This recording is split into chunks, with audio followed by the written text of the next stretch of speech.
Alors, nous sommes sur le passage de Jean 5, de 1 jusqu'à 16. Donc, guérison à la piscine. Après cela, il y eut une fête des Juifs et Jésus monta à Jérusalem. Or, à Jérusalem, près de la porte des brebis, il y a une piscine qui s'appelle en hébreu Bethshéda et qui a 5 portiques. Sous ces portiques étaient couchés en grand nombre des malades, des aveugles, des boiteux, des paralytiques qui attendaient le mouvement de l'eau. Car un ange descendait de temps en temps dans la piscine et agitait l'eau. Et celui qui est descendu le premier, après que l'eau avait été agitée, était guéri, quelle que fût sa maladie. Pas mal ça. Là se trouvait un homme malade depuis 38 ans. Jésus, l'ayant vu coucher et sachant qu'il était déjà malade depuis longtemps, lui dit « Veux-tu être guéri ?»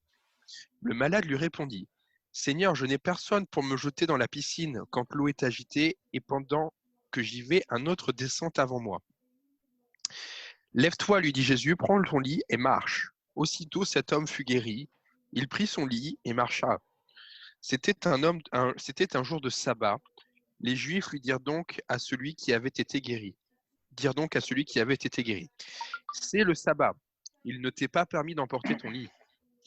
Il leur répondit, celui qui m'a guéri m'a dit, prends ton lit et marche. Ils lui demandèrent, qui est l'homme qui t'a dit, prends ton lit et marche? Mais celui qui avait été guéri ne savait pas qui c'était, car Jésus avait disparu de la foule qui était en ce lieu. Depuis, Jésus le trouva dans le temple et lui dit, voici, tu as été guéri, ne pêche plus, de peur qu'il ne t'arrive quelque chose de pire. Cet homme s'en alla et annonça aux Juifs que c'était Jésus qui l'avait guéri. C'est pourquoi les Juifs poursuivaient Jésus, parce qu'il faisait ces choses le jour du sabbat.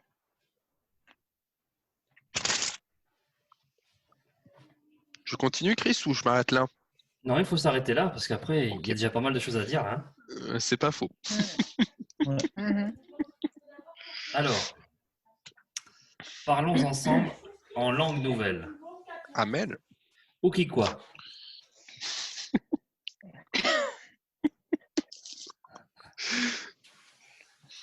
Ce texte il comporte deux parties. Vas-y. La première partie, c'est la guérison du malade. Et la deuxième Pas tout de partie suite. serait celle... Vas-y, Lionel. Allô? Oui.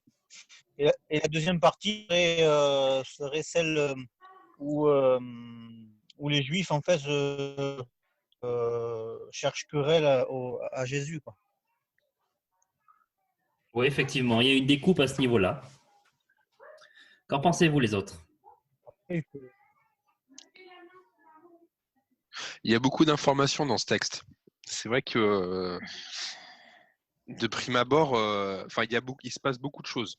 En peu de temps, il se passe énormément de choses et on fait un rappel par rapport à ce qu'il y a eu précédemment, par rapport à ce que Jésus fait au quotidien.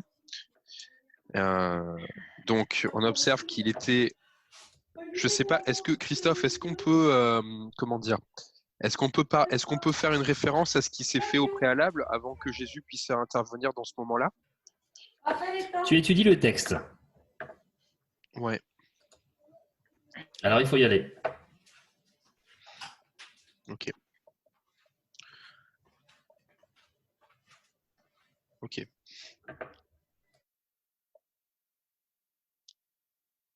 Là, pour une fois, c'est pas quelqu'un qui demande à être guéri, c'est Jésus qui de lui-même va vers la personne.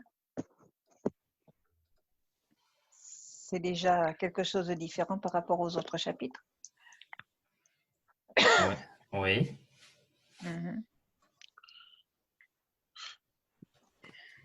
Intéressez-vous aux détails.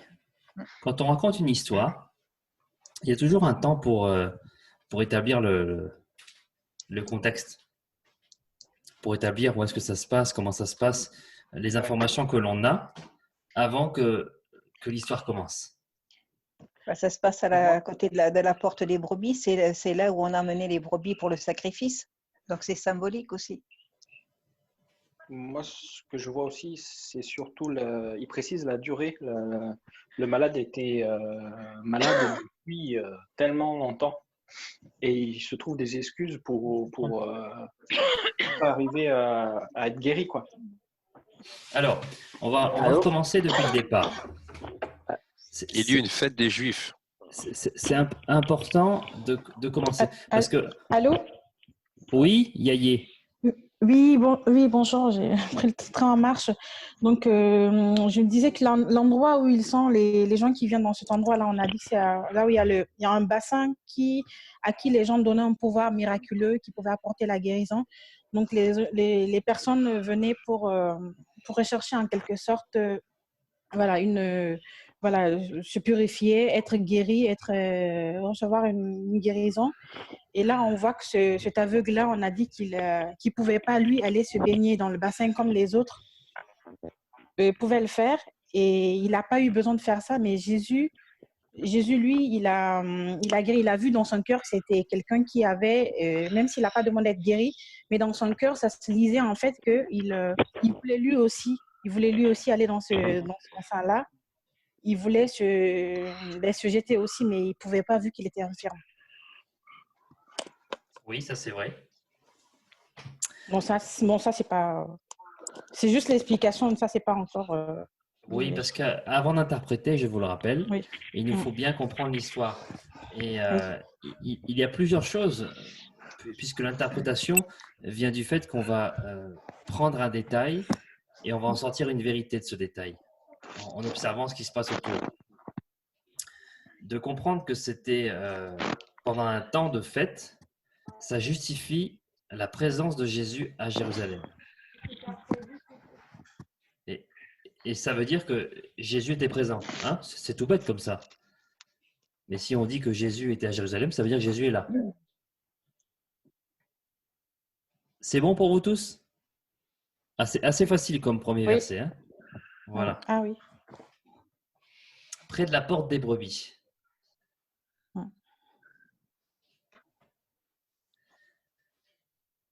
Vous avez fait des recherches un petit peu par rapport à cette porte? Ben, la porte des brebis, c'est là où entraient les brebis pour être sacrifiées dans le temple.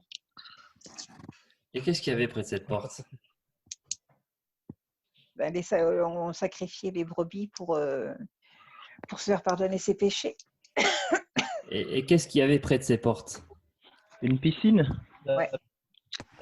La piscine. Un bassin. Ouais, c'est ça. Voilà. Il y Le avait même bassin appelé Bethsaïda. plusieurs piscines. Et notamment une qu'on appelle Bethesda. Bethesda. Un Maison de réservoir. miséricorde. Voilà. Un réservoir. Il y avait, voilà, c'est ça, beaucoup de gens qui étaient là et qui, beaucoup de malheureux en fait. C'était vraiment l'endroit qui faisait pitié. Les gens étaient là et beaucoup de malades étaient là. Et dans le contexte, on le voit bien. Il y a une piscine, et il y a 5 portiques. Donc, elle est ouverte sur. On aurait pu mettre une ouverture aux 4 coins, mais en fait, elle est ouverte sur 5 coins. Un portique, une entrée possible à cette piscine. C'est quand même pas courant, quoi. Ça veut dire que cette piscine était quand même accessible. Accessibilité, ouais. Voilà. Ça, c'est le verset 2. Sous ces portiques étaient couchés en grand nombre des malades, des aveugles, des boiteux, des paralytiques, qui attendaient le mouvement de l'eau. Il faut savoir que cette précision n'est pas dans tous les textes, dans toutes les versions. Et petite précision aussi, cette histoire, on ne la trouve que dans l'évangile de Jean. Uniquement. Donc, on ne peut pas comparer avec les autres textes d'une même version. Mais certaines autres versions ne mentionnent pas cette précision qu'ils attendaient. Ou qui ne mentionnent pas non plus ce qui s'y passait à propos d'un ange qui descendrait pour agiter l'eau. Donc, ça n'est pas partout. Toujours est-il que on trouve une piscine où il y a beaucoup de malheureux autour, des gens qui sont en demande de guérison, Et ça nous donne une indication sur le contexte. C'est vraiment un endroit où il ne fait pas bon de mettre les pieds. Pas parce que c'est dangereux. Il ne fait pas bon de mettre les pieds parce qu'il y a beaucoup de gens qui sont malheureux. Et vous allez trouver ça drôle, mais Jésus s'est retrouvé là. Pourquoi est-ce que Jésus viendrait là?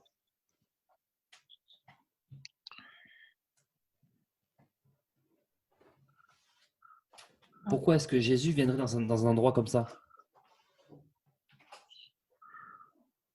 Bonne question. Bonne question. Mais, oui, parce qu'il y avait on avait dit qu'il y avait des malades, des aveugles, des personnes qui avaient besoin de guérison, qui avaient besoin de recevoir l'enseignement. Oui, c'est vrai. Lionel, tu voulais dire quelque chose?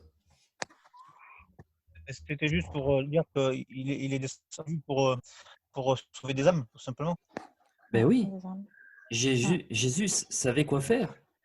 Et Jésus n'était pas ce gars qui était dans les hautes sphères. Il a été dans les hautes sphères, mais il n'était pas ce gars qui recherchait les hautes sphères. Lui, il savait vraiment où aller et vers qui aller. Les malheureux, ceux qui avaient besoin de lui. C'est pas incroyable ça? C'est pas une vérité qu'on a appliquée dans nos vies? On a tellement de facilité à aller dans les hautes sphères, à voir quelqu'un qui est riche, à vouloir le connaître, le rencontrer, s'approcher de lui pour devenir un ami, parce qu'on ne sait jamais si ça peut nous servir.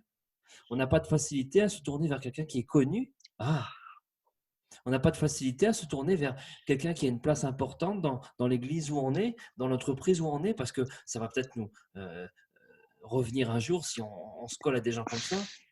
Jésus, il vient au pire endroit, près de la porte des brebis, le bassin des malheureux, des estropiés, des aveugles, de tous ceux qui sont malades. Et Jésus vient là. Quelle drôle de coïncidence, quel drôle d'endroit pour venir passer son dimanche après-midi quand même. Et bien c'est là que Jésus venait. En passant le verset 4, on découvre qu'il y aurait un ange donc, qui descend de temps en temps dans la piscine et il agite l'eau. Et quand l'eau s'agite, eh bien, celui qui touche l'eau en premier est guéri. Je ne vais pas m'étendre là-dessus, parce que ce n'est pas tellement important. On a quand même Jésus à côté. Hein. Et tout à coup, verset 5, il nous est parlé, on plante un nouvel élément du contexte. Je vous écoute.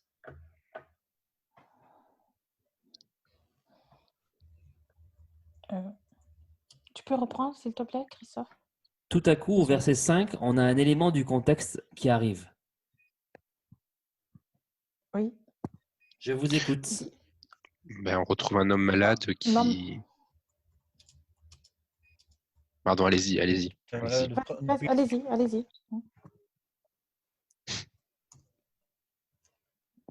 Dans ma version, c'est marqué « Or, il y avait là un homme infirme depuis 38 ans ». Donc, on précise, comme vous avez dit, la durée de son infirmité, mais ça veut dire que peut-être qu'il n'est pas né avec, je ne sais pas.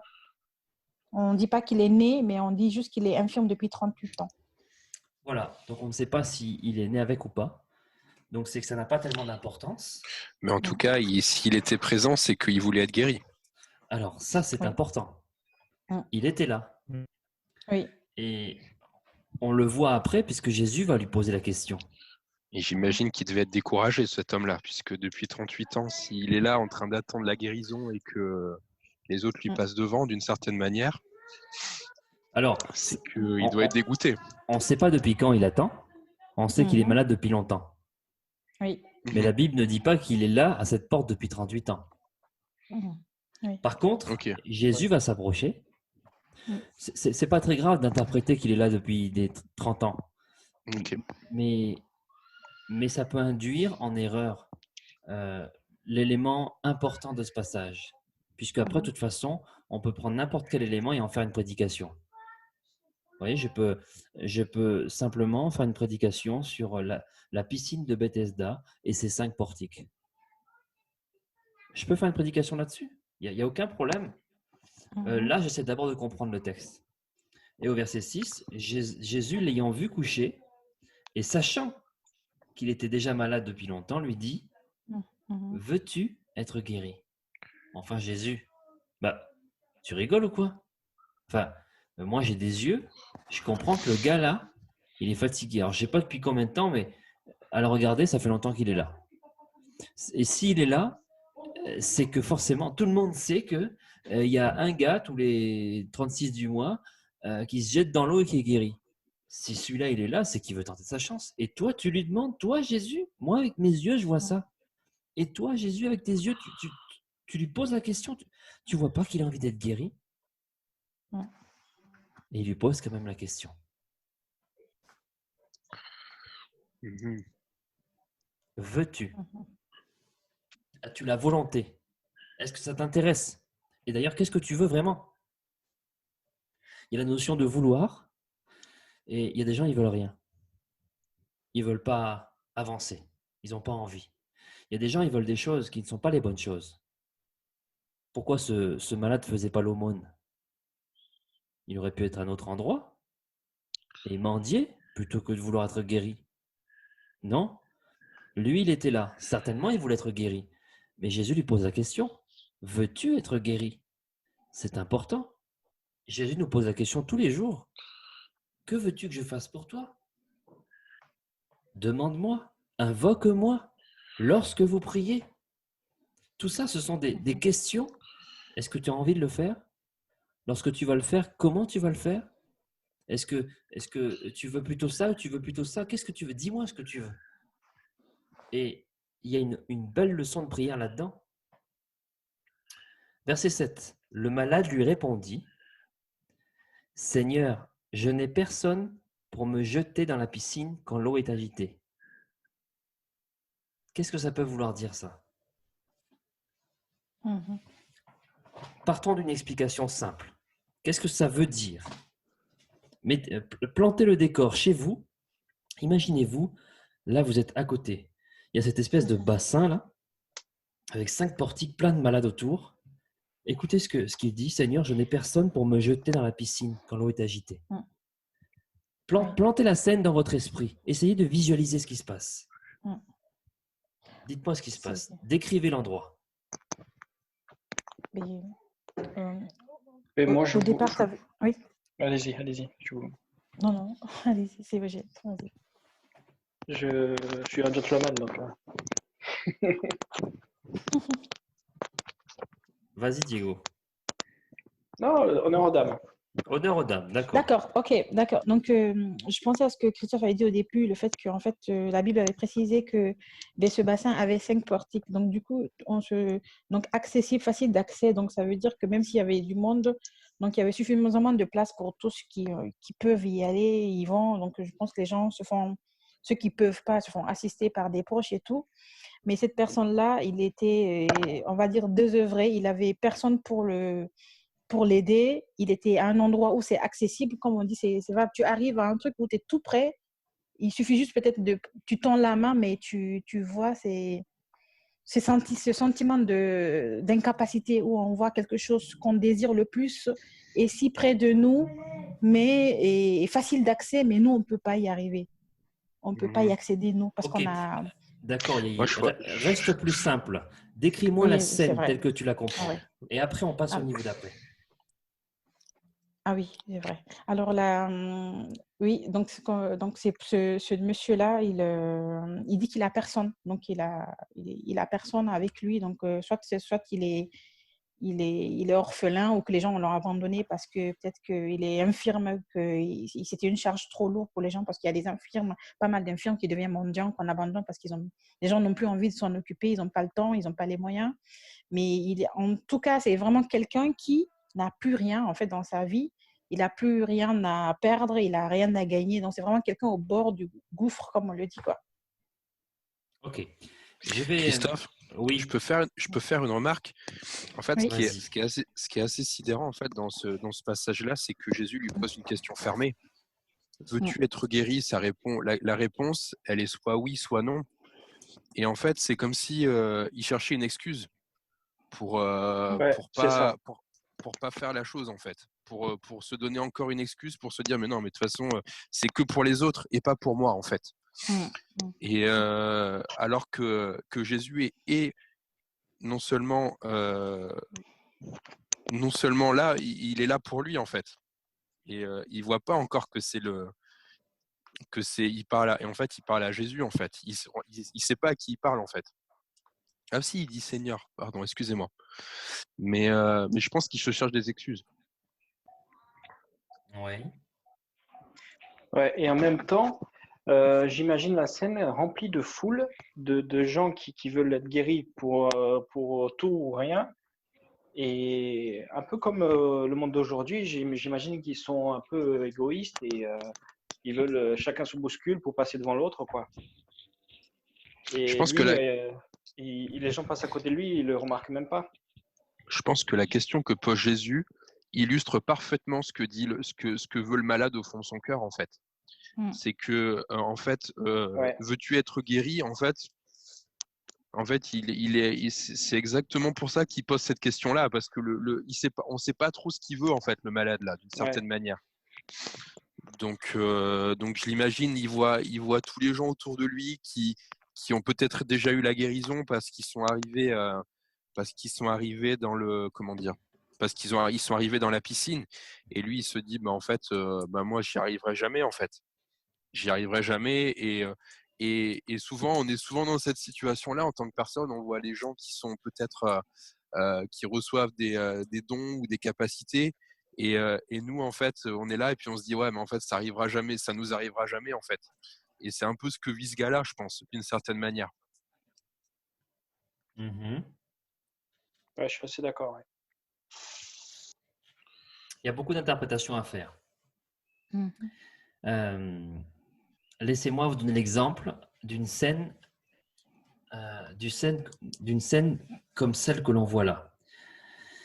La Bible dit que la piscine, c'est pas, nous on a l'image d'une piscine olympique peut-être, c'est pas du tout ça. C'est un bassin qui ne fait pas 1,80 m de profondeur. C'est un bassin qui n'est pas très profond.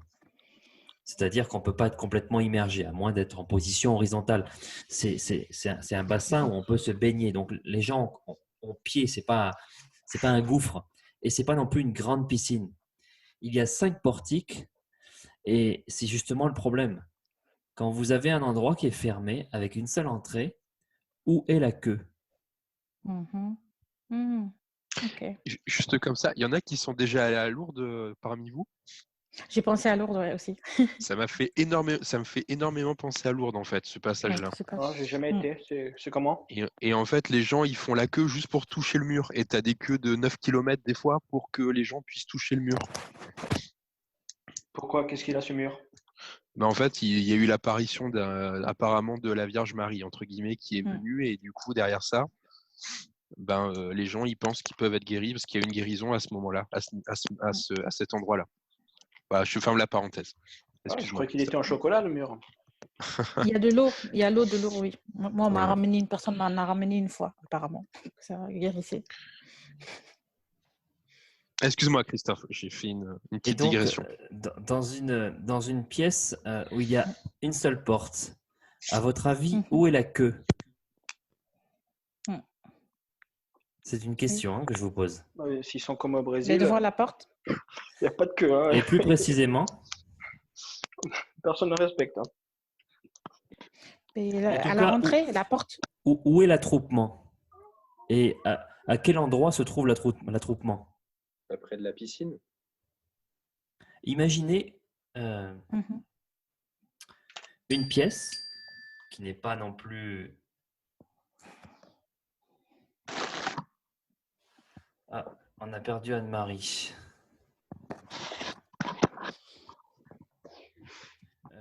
Imaginez une pièce avec une seule porte, un seul point d'accès. À votre avis, où se trouve la queue ou où se trouve l'attroupement? Niveau de la porte. Devant la porte d'accès, non? Alors, c'est là où il commence. Oui. Mais il est où précisément? À la queue, à la queue. Oui, il est où? Elle est où cette queue? Cet attroupement, il est où? Autour de la piscine. À l'extérieur. À l'extérieur. À l'extérieur, d'accord. À l'extérieur. Merci Lionel. Ah, Vous avez un seul accès. Vous avez qu'à aller à Cannes. Hein. Il y a un accès, il y a un escalier. D'ailleurs, c'est l'endroit où tout le monde veut se transformer en sportif. Il y a un escalier, tout le monde veut le monter. Mais c'est que les stars. Les gens, ils attendent. Imaginez une salle de concert. La queue, elle est à l'extérieur. Les gens qui vont être choisis vont rentrer. Mais la queue se trouve à l'extérieur. D'accord. Ok. Et là, il y a 5 portiques, 5 ouvertures. Donc 5 fois plus de monde qui peut rentrer dans un espace qui ne contient pas tout le monde. Ça veut dire qu'il y a des gens, et comme la plupart sont des malades près de la piscine, il y a des gens couchés en travers. Pour ceux qui ont des enfants là. Essayez de pénétrer dans la chambre des enfants après une après-midi de jeu. C'est Beyrouth. Il y a des mines partout. Ne rentrez pas pieds nus. Il y a un Lego, un truc qui va vous transpercer le pied. Oui. Eh bien là, c'est Beyrouth. Il y a des gens couchés en travers de partout. Et Jésus arrive là. Voilà ce que je vois quand je lis ce texte. Il n'y a pas des chaises bien rangées comme à l'église, 5 portes d'accès, très bien. On rentre par une porte, on sort par l'autre côté. Il y a le service d'accueil qui est par ici. Ensuite, ils distribuent les boissons en passant par cette porte-là.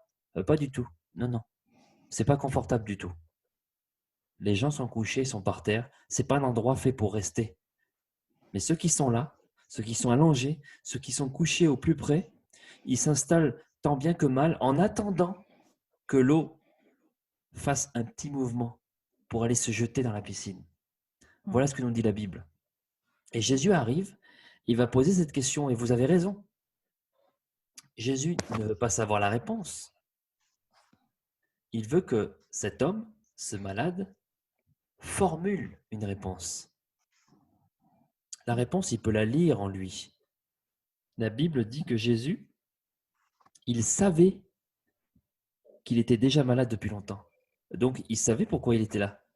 Mais il demande. Et le fait simplement que personne ne sait à quel moment l'eau va frémir, l'eau va bouger, c'est un signe aussi pour dire que eh bien, celui qui n'est pas attentif, celui qui ne fait pas la queue, il va louper quelque chose. On peut l'interpréter comme ça. Il y a peut-être quelques fois dans l'année ou dans le mois où l'eau bouge et qu'un malade va être guéri. Je veux être là. Je veux assister. Et puis, peut-être que c'est la seule fois que tu vas entendre parler de Jésus. Et après, c'est un accident. Alors, ne remets pas à demain. C'est une interprétation possible de cela. Oui. Il y a quelque chose qui est là, comme une promesse. Qu'est-ce que tu veux? Tu veux saisir la promesse? Et Jésus demande, veux-tu être guéri? Et ce n'est pas du tout à cette question que l'homme répond. Puisque, comme vous l'avez dit, c'est une question qui est fermée. Donc, ça veut dire, je réponds par oui ou je réponds par non. La Bible ne nous précise pas s'il a dit oui ou s'il a dit non. L'homme va juste dire Seigneur. S'il l'appelle Seigneur, c'est qu'il y a quelque part une reconnaissance. De toute façon, dans son état, n'importe quel adulte debout, propre, est comme un Seigneur, comme quelqu'un de plus important pour lui. En tout cas, il le considère comme plus important. Et c'est déjà une marque de négociation pour dire, est-ce que toi, tu ne pourrais pas aller me jeter? Puisque tu es là, et si l'eau bouge, est-ce que toi, tu ne pourrais pas aller me jeter? La Bible ne dit pas s'il a reconnu que c'était Jésus ou pas. La Bible ne dit pas qu'il connaît Jésus, qu'il a entendu parler de Jésus. Je suppose qu'il a entendu parler de Jésus, mais la Bible ne nous dit pas, ne nous parle pas de ça. Il y a bien d'autres hommes, d'autres personnages qui ont été guéris, et notamment comme cet aveugle, Bartimée, qui dit Jésus, fils de David. Lui, il le connaissait. Il connaissait Jésus. Mais notre malade là, la Bible ne nous dit pas qu'il connaît Jésus ou pas. Il l'appelle Seigneur. C'est du respect. C'est une demande. Je n'ai personne pour me jeter dans la piscine quand l'eau est agitée. Je n'ai personne pour me jeter. Je n'ai personne pour m'amener. Je n'ai personne pour faire le pas à ma place. J'ai personne qui fait ça pour moi. J'ai personne qui choisit pour moi. J'ai besoin de quelqu'un qui fasse ça pour moi. devant Dieu, on a toujours notre propre pas à faire. Et c'est basé sur un choix. Tiens, c'est étonnant. Veux-tu être guéri? Un peu Ce bizarre. choix-là. Vous comprenez? Mhm. La deuxième excuse qu'il donne, vous avez bien compris, et pendant que j'y vais, un autre descend avec moi.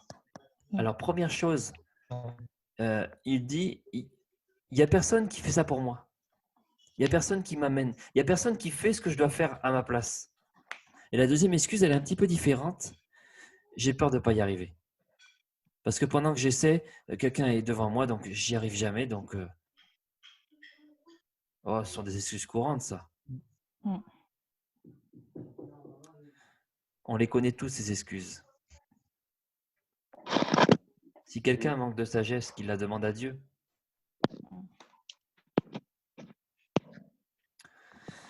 Demandez et vous recevrez. Et si ce pas-là, nous ne le faisons pas, il ne va rien se passer. Quand bien même Jésus est tout près de nous. Ça passe par une demande. Ça passe par un choix. Ça passe par un pas de notre part. Et c'est sans savoir si on va y arriver ou pas. Parce que quand je demande à Dieu de m'aider dans ce que je vais faire, de me protéger dans mon déplacement et tout ça, je n'ai aucune garantie que ce que j'ai demandé va vraiment arriver. Je n'en ai aucune. Et c'est justement ça la foi. Je crois que ça va arriver. Ce n'est pas basé sur ma réflexion, sur des garanties qui sont humaines avec un contrat. Non. Le seul contrat que Jésus a signé, il l'a fait avec son sang. Christo, Ouais.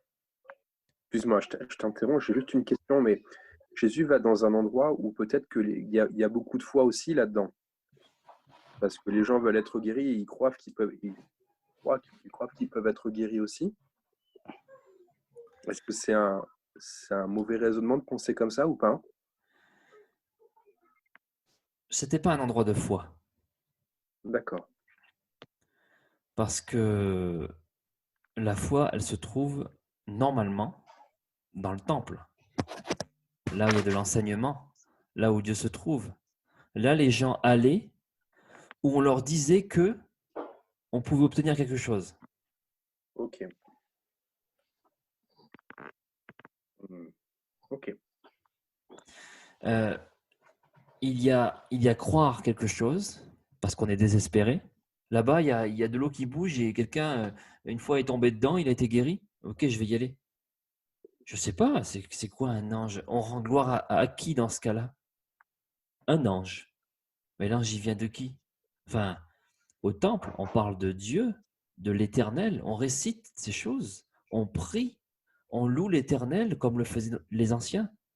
Nos pères nous l'ont enseigné. On se souvient de tout. On se souvient du cantique de Moïse, on se souvient de tout ça. C'est au temple qu'il y a la vie de Dieu normalement. Mhm. Mais là, il y avait tellement une absence de vie de Dieu que les gens se retrouvaient à aller grignoter un peu de foi, grignoter un peu de vérité à droite et à gauche. Vous vous rendez compte de la situation? C'est terrible. Je vous donne un exemple qui va vous parler. Je suis tellement peu attiré, un exemple qui pourrait vous parler, en tout cas qui peut parler à des gens, ou vous pouvez connaître des gens qui sont dans cette situation-là. Je suis tellement peu attiré par la maison de Dieu locale, qui est dans mon quartier, là où je suis, que je suis obligé d'aller écouter 15 milliards de prédications et de lire toutes sortes de choses qui se font ailleurs. C'est pas mauvais. Mais que te manque-t-il? Ben, je sais pas, mon pasteur, il est pas assez spirituel. Ah bon? Il n'est pas assez spirituel. C'est une grave accusation. Et puis toi, est-ce que tu as besoin d'aller écouter des prédications et des prédications et des prédications? Tu ne peux pas manger par toi-même? Tu as accès à la Bible dans ce pays, c'est une vraie liberté. Il y a des pays où ils n'ont pas le droit, d'autres pays où ils n'ont pas l'argent, d'autres pays où ils apprennent par cœur et ensuite ils vont la réciter dans les villages. Il n'y a pas les moyens d'avoir le manuscrit. Nous, on a la Bible et on passe du temps à se nourrir de choses que d'autres ont régurgitées. Ouais, parce que des fois, c'est franchement régurgité, quoi. C'est vraiment bizarre. La parole de Dieu est la seule capable de me nourrir. Le pasteur a droit à tout mon respect. Le pasteur a droit à tout mon soutien. Et s'il y en a plusieurs, ils ont droit à tout mon soutien. L'église locale a droit à tout mon investissement. Autrement, il faut que je trouve une autre famille. Mais dans ces temps-là, il y avait tellement peu de choses dans le temple. C'était que pour les riches ou ceux qui avaient de quoi offrir un sacrifice. Ces gens-là, ces malades, ceux qui avaient vraiment le plus besoin, ils n'y étaient pas. Mais la maison de Dieu est pour ceux qui ont le plus besoin. Jésus est venu pour les malades. Il n'est pas venu pour les bien portants. Ça ne veut pas dire qu'il s'en fiche des bien portants. Ça veut dire qu'il est venu pour ceux qui sont malades spécifiquement, parce que celui qui est bien portant, il a l'intelligence, il a le renouveau dans l'esprit pour aller puiser chaque jour dans la parole de Dieu. Il a cette foi pour s'adresser à Dieu à chaque instant et le louer pour le bonheur de le connaître. Alors que celui qui est malade, celui qui se réfugie dans l'alcool, dans la drogue, dans le vol, dans les crimes, c'est de lui dont on a besoin dans l'Église afin de lui apporter la lumière. Et c'est de moi qu'il a besoin pour briller sur lui. Qu'est-ce que vous voulez qu'on fasse des réunions et des réunions entre croyants? Jésus n'a pas passé tout son temps au temple. Attention, il y est allé. Mais aujourd'hui, il est à la piscine de Bethesda pour aller voir ce qu'on ne veut pas voir, pour aller chercher le reste, le solde, l'insignifiant reste de foi qui est plus de la crédulité de ceux qui sont là. Mais riches ou pauvres, croyants ou pas, ils commencent toujours par cette question. Veux-tu être guéri? Mais Jésus, mais tu vois pas qu'il a envie d'être guéri, ce pauvre malheureux. J'entends les disciples qui pourraient être à côté, ou Jean qui aurait pu dire ça. Mais tu vois pas qu'il est malheureux là? On peut pas le guérir. Tu peux pas le guérir? Jésus, allez, fais un acte de pitié. Mais Jésus n'est pas venu pour de la pitié. Cette porte des brebis, cette piscine de Bethesda, c'était l'endroit de la pitié. C'est-à-dire que, oh, pauvres gens, on va leur donner une petite pièce. Ils n'ont pas besoin de pièces. Ils ont besoin d'être transformés, d'être sauvés. Et Jésus est venu pour apporter la lumière. Mais avant ça, il doit aller chercher ce lumignon qui fume, ce semblant de foi, comme tu disais, Guillaume, qui n'est pas vraiment la foi dont parle la parole de Dieu. C'est plutôt une recherche de ce qui reste, de ce qu'on ne trouve plus nulle part. Et c'est pour ça que Jésus est venu à cet instant-là de l'histoire, pour apporter la lumière qu'il n'y avait plus du tout, nulle part, et surtout pas dans le temple. Que des pharisiens qui s'élevaient au-dessus de tous, des gens riches qui montraient à tous combien ils donnaient. Et à côté, il y avait la misère sociale, mais la misère spirituelle. Et cette misère régnait, à tel point qu'il y avait des endroits où on entassait. Oh, c'était pas volontaire. Vous imaginez si un jour, on n'a pas dit à ces gens, à Bethesda, il paraît que quand il y a un ange, de temps en temps, il touche l'eau, eh bien, celui qui plonge dedans en premier, après que l'eau ait été touchée, ben, il est guéri. Ouais. Ça ressemblerait pas à un truc. Il paraît que dans le sud, il y a une espèce de cavité où quelqu'un aurait vu la Vierge et aurait été guéri. Et résultat, il y a 15 milliards de boutiques qui font des millions et des millions de chiffres d'affaires à vendre de l'eau, à vendre des icônes, à vendre des objets bénis, à vendre tout ça. Est-ce que ce ne serait pas un lieu justement où, tiens, on va leur dire que là-bas, il paraît qu'il y a des miracles, comme ça, ils vont nous débarrasser le plancher dans notre beau temple. On rendez compte, s'ils sont couchés en travers et tout, on ne peut plus s'approcher de l'autel. C'est inadmissible, ça. Moi, je ne serais pas étonné que l'être humain soit capable de ça. Après tout, Jésus est venu, on ne l'a pas lu, mais Jésus est venu à Jérusalem la première fois dans Jean, et il a il a traité tous ces voleurs de voleurs, voilà, comme ils étaient. Des gens qui viennent de loin, qui vendent ce qu'ils ont à bas prix, puisque c'est très loin. Ils arrivent à Jérusalem et ils rachètent ces mêmes bêtes qu'ils élèvent chez eux pour les offrir en sacrifice, mais ils payent 10 fois le prix, 100 fois le prix qu'ils l'ont vendu là-bas dans leur campagne. C'est du vol. Tout ça pourquoi? Un sacrifice. Voilà le contexte, les amis. Un contexte difficile. Et pourtant, Jésus va aller chercher ce petit brin de foi qu'il reste, qui ne repose sur pas grand-chose. Or, il ne devait pas connaître la loi.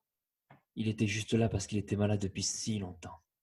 Je suppose que s'il n'est pas malade de naissance, on a dû l'enseigner dans la foi. On a dû l'enseigner que Moïse a été guéri quand il a maîtrisé la lèpre, que Dieu lui demande, que Moïse il a dû apprendre tout ça s'il n'est pas né malade. Si on part du principe qu'il n'est pas né malade, il a dû apprendre tout ça. Et puis, au bout de 38 ans, c'est la déchéance. Il n'y a plus d'argent, plus de famille. On en a marre de le soutenir. Il n'y a plus d'espoir. Alors, ils sont là, ils attendent qu'un miracle arrive. Et Jésus est venu chercher ça. Parce que Jésus est venu apporter l'espoir. Là où il n'y a plus rien. Et le verset 8 dit, sans aucune autre demande. Jésus voulait voir s'il était guéri. Et même s'il y a des excuses, personne ne le fait pour moi. Quand je le fais moi-même, je sais que je ne vais pas y arriver. Il y a quand même une réponse positive. Je suis là. Je veux être guéri. Je suis là. J'ai fait le déplacement jusque-là. Je veux être guéri. Et Jésus va simplement lui dire, lève-toi, prends ton lit et marche. Waouh! Il n'a même pas prié encore une fois. C'est pas incroyable ce miracle? Lève-toi. C'est pas lève-toi, l'eau va bouger tout de suite. Vas-y, cours, jette-toi dedans. Non. Jésus est l'auteur du miracle. Jésus est la solution. Lève-toi, lui dit Jésus. Prends tes affaires. Prends ce qui reste de toi ici, parce que tu ne remettras plus jamais les pieds ici.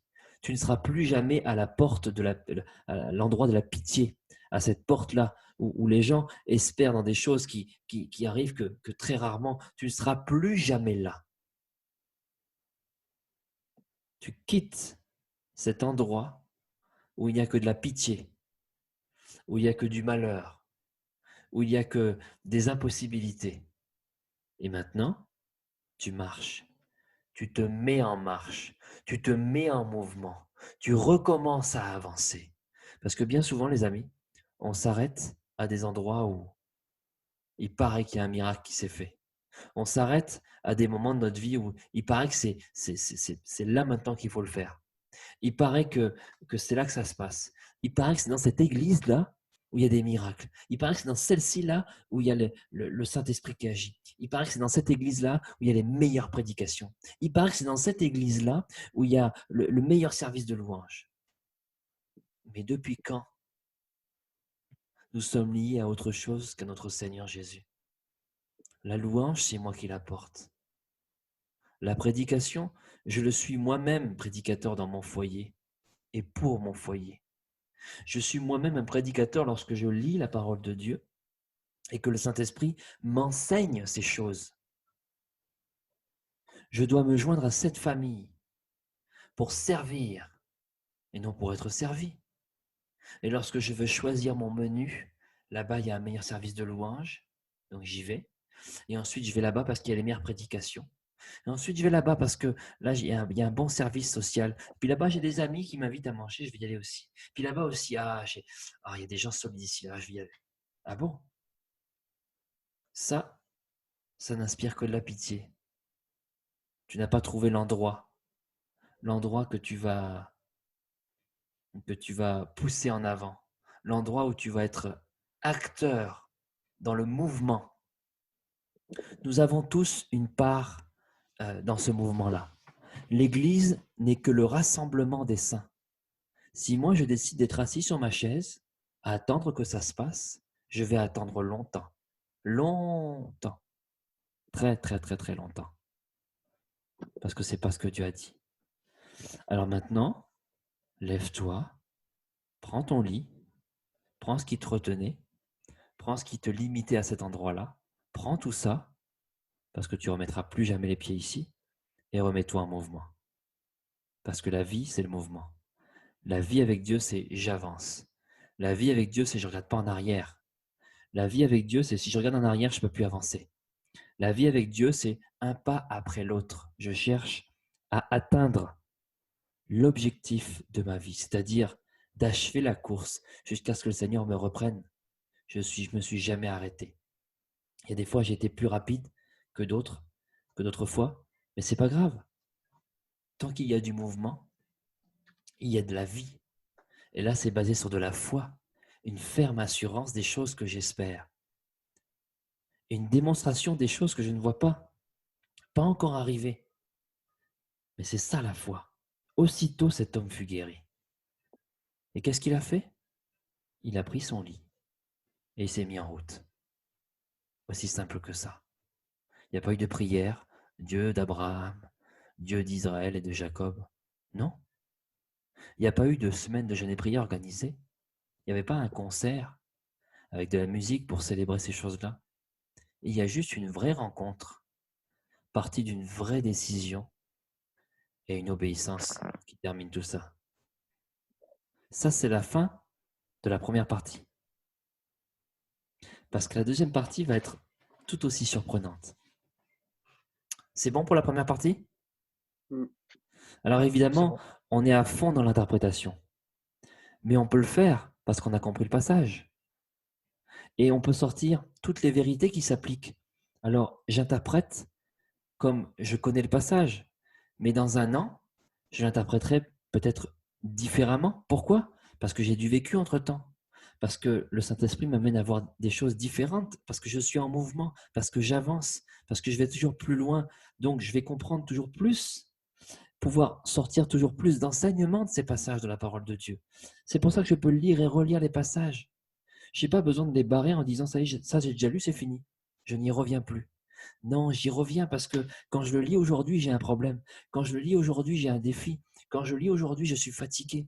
Quand je le lis aujourd'hui, il y a la maladie qui rôde et la mort qui rôde au dehors. Quand je le lis aujourd'hui, je ne sais plus quoi faire. Et en fonction de ça, le Saint-Esprit me parle. Et il interprète ça pour moi. Et je prends ce passage pour moi. On ne change rien de ce qui s'est passé. La deuxième partie, à partir du verset 10, c'était un jour de sabbat. Oh, le sabbat. Qu'est-ce que c'est le sabbat? C'est le jour du repos. Oui. C'est un jour de recueillement où on donne toute la louange à Dieu. Donc c'est essentiellement, enfin, ça va être considéré comme le samedi aujourd'hui. Et c'est un temps où tous les Juifs se rassemblent pour célébrer Dieu, en fait. Oui. On l'a lu, ça, pour ceux qui suivent la lecture. Le sabbat a été institué depuis le départ, à la Genèse déjà, un jour pour se reposer. Ça ne s'appelait pas sabbat, évidemment. Mais après, il y a un jour où tu te reposeras. Tu ne feras rien. Et dans le désert, lorsque tu vas ramasser la manne, chaque jour, la portion. Mais la veille du sabbat, tu prendras double portion pour en avoir pour le sabbat, afin que tu ne fasses rien. Parce que Dieu a prévu ça pour nous. Mais cette tradition était devenue très pratique. On ne devait rien faire. Et aujourd'hui encore, si vous allez en Israël, les rues sont tellement désertes, plus personne ne bouge. Le pays est arrêté. Vous pouvez aller sur l'autoroute, il n'y a personne qui passe. Je ne sais pas si vous avez pu sortir pendant le confinement, mais il y avait des jours où vraiment il n'y avait pas de voiture. Imaginez-vous un pays entier qui s'arrête pour le sabbat. Il n'y a personne, rien. On est même empêché de faire quelque chose. Alors qu'au départ, c'était un jour où on était empêché de faire du travail pour pouvoir prendre du temps et penser à Dieu, lui rendre grâce. C'était devenu, déjà à cette époque, tu ne dois rien faire. C'est interdit. C'est pas prends le temps de te reposer, de venir au temple et de louer Dieu. Non, tu ne dois rien faire. C'est interdit. Sinon, on te met une amende. Ah, donc d'une grâce, c'est devenu une interdiction. Et Jésus, il guérit un malade le jour du sabbat. Autrement dit, il fait une action. Et ça n'a pas plu à qui vous savez. Quoi? Les Juifs dirent donc à celui qui avait été guéri, c'est le sabbat. Il ne t'est pas permis d'emporter ton lit. Remarquez à quel point cette phrase est étonnante. Ils ne vont pas reprocher à cet homme de s'être levé ou d'être guéri. Ils vont reprocher à cet homme d'avoir pris ses affaires. Souvenez-vous que ses affaires, c'était le signe qu'il avait campé là, à l'endroit de la pitié, à l'endroit où il ne se passe rien, à l'endroit où on ne fait rien, on ne fait qu'attendre, on n'est plus en mouvement. Et c'est ce qu'il reproche à cet homme. Pourquoi tu t'es remis en mouvement? Tu devais rester là où tu étais. Pourquoi est-ce que tu t'es remis en mouvement? Tu étais bien, on t'avait maintenu là-dedans. On avait peut-être, je dis peut-être entre guillemets, on avait peut-être fait croire qu'il y a un ange qui guérissait les malades ici. Peut-être. Et comme ça, ça vous laissait l'occasion d'être là et de ne pas nous pourrir la vie au temple. De quel droit tu t'es remis en marche? De quel droit d'un coup tu reprends de l'espoir? C'est curieux cette phrase, non? Verset 11, il leur répondit, « Celui qui m'a guéri m'a dit, prends ton lit et marche. » Oh, waouh! Quelle phrase extraordinaire! Celui qui m'a guéri. Et là, c'est plus de Seigneur ou de Jésus, il ne sait pas. Celui qui m'a guéri m'a dit ça. Alors vous m'excuserez, mais lui, il a fait quelque chose pour moi. Ah, que jamais quelqu'un me reproche, vienne me parler comme ça. Lui, il a fait quelque chose pour moi. Waouh! Ça voudrait dire que je suis passé à côté. Écoute, Christophe, qu'est-ce que tu me racontes? Lui, il a prié pour moi et j'ai été guéri. Pourquoi tu n'as pas prié pour moi? Écoute, Christophe, lui, il m'a aidé alors que j'en avais besoin. Écoute, Christophe, lui, il est venu jusqu'à moi. Il a pris de mes nouvelles. C'est comme un son de reproche, quoi. Et c'est une grosse claque en lisant ça. Une énorme claque. Cet homme m'a dit, celui qui m'a guéri là, pas vous. Celui qui est venu jusqu'à moi, je ne sais pas qui c'est. Il ne m'a pas posé grand-chose comme question. Il m'a dit, prends ton lit et marche. Alors je suis désolé, mais c'est lui que je veux croire. Le lumignon, là, Jésus l'a trouvé. La foi est arrivée dans la vie de cet homme. La foi est vraiment arrivée. Verset 12, ils lui demandèrent, qui est l'homme qui t'a dit, prends ton lit et marche? On est comme dans une répétition là. Et chaque dialogue. Verset 13, mais celui qui avait été guéri ne savait pas qui c'était. Et là, ça nous est confirmé. Car Jésus avait disparu de la foule qui était en ce lieu. Jésus n'est pas venu pour se faire remarquer. Vous imaginez à quel point, dans cette histoire, dès qu'il y avait juste un mouvement sur l'eau, ça devait être un mouvement de foule. Wow, c'est maintenant, wow, c'est parti. Wow. Jésus, une fois que ça a été fait, il était en entretien avec ce malade. Il est parti.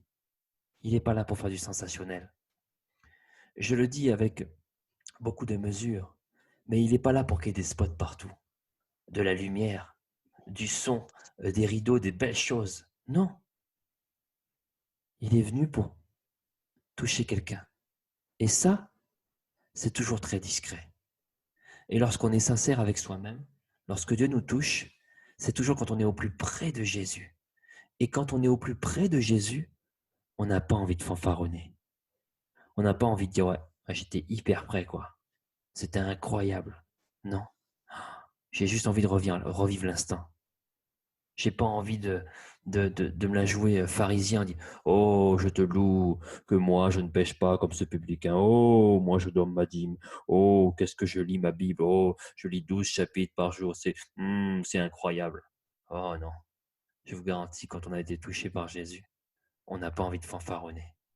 On n'a pas envie de la ramener. On veut juste revivre l'instant, déconnecté de toutes ces choses humaines, avec de l'orgueil, de la jalousie. On était au plus près de lui. Jésus a disparu. Il n'était pas là pour prendre les honneurs d'une foule en délire dont la moitié voulait juste lui dire « Mais pourquoi tu as fait ça le jour du sabbat? C'est interdit. » Alors qu'on est censé le louer lui. Louer Dieu. Lui, c'est le Fils de Dieu.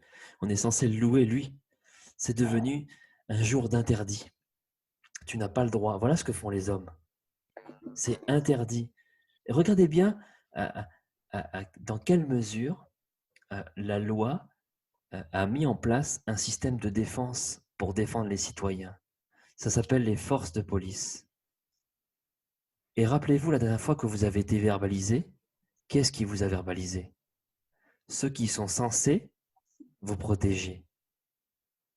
Alors bien, sauf si vous êtes un bandit de grand chemin, évidemment. Mais moi, la dernière fois que j'ai été verbalisé, c'était pour 2 km/h. Vous vous rendez compte? Ceux qui sont là pour me protéger. C'est absurde. Voilà ce que l'être humain fait. Voilà ce que l'homme crée, des interdits. Alors qu'au départ, c'est une notion de liberté qu'il nous faut. Et Jésus n'est pas venu pour braver les interdits. Jésus est juste là pour apporter la lumière. Et il faut le comprendre. Et cet homme l'a compris, il dit, je ne sais pas, cet homme m'a dit de faire ça, je le fais. Je préfère l'écouter à lui. Verset 14. Depuis, Jésus le trouva dans le temple. Ah, des retrouvailles. Oui, parce que ce n'était que le début. Jésus n'allait pas juste laisser la guérison agir sans lui apporter la lumière, sans lui apporter le miracle du salut. Parce que ça, c'est véritablement grand. Verset 14, Jésus le trouva dans le temple et lui dit, « Voici, tu as été guéri, ne pêche plus, de peur qu'il ne t'arrive quelque chose de pire. » Ne pêche plus, c'est-à-dire, tu t'es remis en mouvement, ne te comporte plus comme avant. Va et ne pêche plus. Ta vie passée, ta vie à l'endroit de la pitié, c'est terminé. C'est une nouvelle chance pour toi. Ne pêche plus. Ne dirige plus tes regards vers ce qui est humain, vers ce qui est de la chair. Dirige-toi vers ce qui est spirituel, de peur qu'il ne t'arrive quelque chose de pire. De peur que de guéri, tu te retrouves encore à cette piscine-là parce que tu as attrapé autre chose. Cet homme s'en alla et annonça aux Juifs que c'était Jésus qui l'avait guéri. Là, il l'a reconnu. Et là, il a su que c'était Jésus.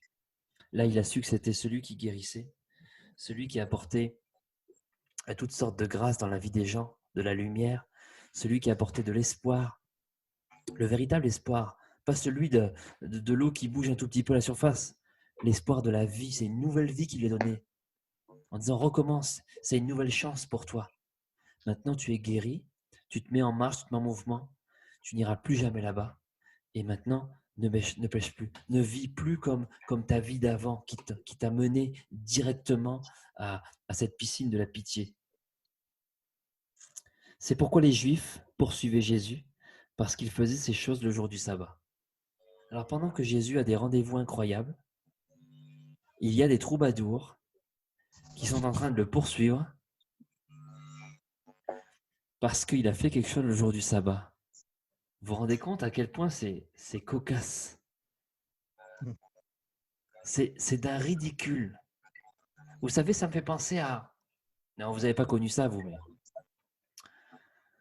On passe un temps incroyable dans la présence de Dieu et quelqu'un vient vous taper sur l'épaule et vous dire tiens, il n'y avait pas assez de lumière ce matin. Pourquoi est-ce qu'ils ont éteint les lumières? Je ne sais pas. J'avais les yeux fermés, je louais Dieu. Si toi, tu as remarqué ça, c'est que tu ne devais pas louer Dieu. Vous comprenez? Le temps que nous passons à murmurer, à nous plaindre que ça ne va pas, à nous plaindre d'autres personnes, à nous plaindre que ce n'est pas comme on voudrait, c'est du temps que nous gaspillons. Je ne perdrai jamais du temps à louer Dieu. Parce que lorsque je loue Dieu, lorsque je plie les genoux devant lui, je suis à genoux à ses pieds. Et pendant que je suis à genoux à ses pieds, lui, il agit. Donc, je ne perdrai jamais de temps à le louer et à l'adorer. Seigneur mon Dieu, merci pour cette belle journée ensoleillée qui nous montre que tu es toujours là à chaque instant. Tu prévois ces choses à l'avance et ton plan est parfait pour chacun d'entre nous.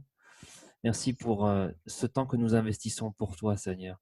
On a l'impression de te le donner, mais en fait, tu nous le rends au centuple par la compréhension de ta parole, par cette foi qui est nourrie de bonnes choses, par cette envie d'aller plus loin, Seigneur.